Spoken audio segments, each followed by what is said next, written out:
అండి అందరికీ. టుడే వచ్చేసి మన కర్రీ ఎండు రొయ్యలు కోడిగుడ్లు చాలా సింపుల్గా చేసుకోవచ్చు. ప్రాసెస్ చూద్దాము. ఫస్ట్ అయితే బాండి పెట్టుకుని ఆయిల్ వేసుకుంటున్నాము.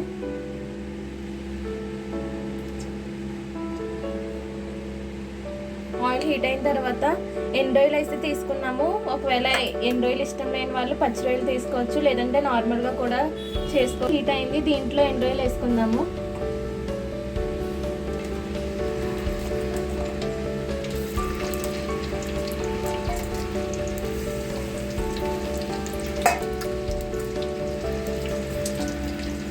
ఎండు రొయ్యలు వేసుకున్న తర్వాత 2 నిమిషాలు అయితే ఫ్రై చేసుకోవాలి.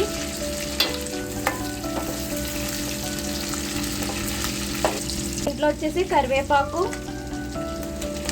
పచ్చిమిరపకాయలు, అలాగే ఉల్లిపాయలు వేసుకున్నాము.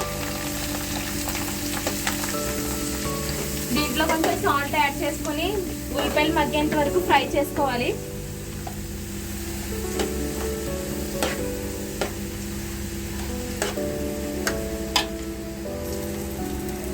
ఉల్లిపాయలు అయితే మగ్గిపోయాయండి.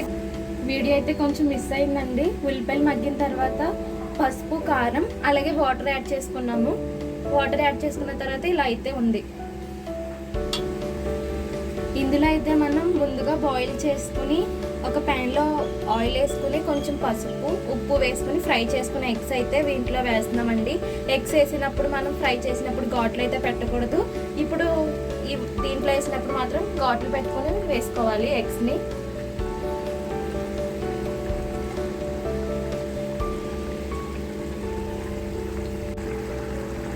కర్రీ ఇలా అయిన తర్వాత చింతపండు అయితే తీసుకున్నామండి. మీకు ఎంత పులుపు అయితే కావాలో దాన్ని బట్టి చింతపండు అయితే తీసుకుని చింతపండు అయితే బాగా పిసుకున్న తర్వాత వాటర్ని తీసుకుని వాటర్ అయితే యాడ్ చేసుకుంటున్నాము.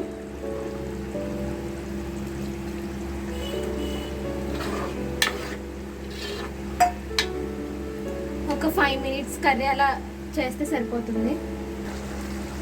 కర్రీ అయితే ఎగిరిపోయిందండి, చూసారా? ఆయిల్ అయితే పైకి వస్తుంది. మనం కొత్తిమీర వేసుకుందాం దీంట్లో.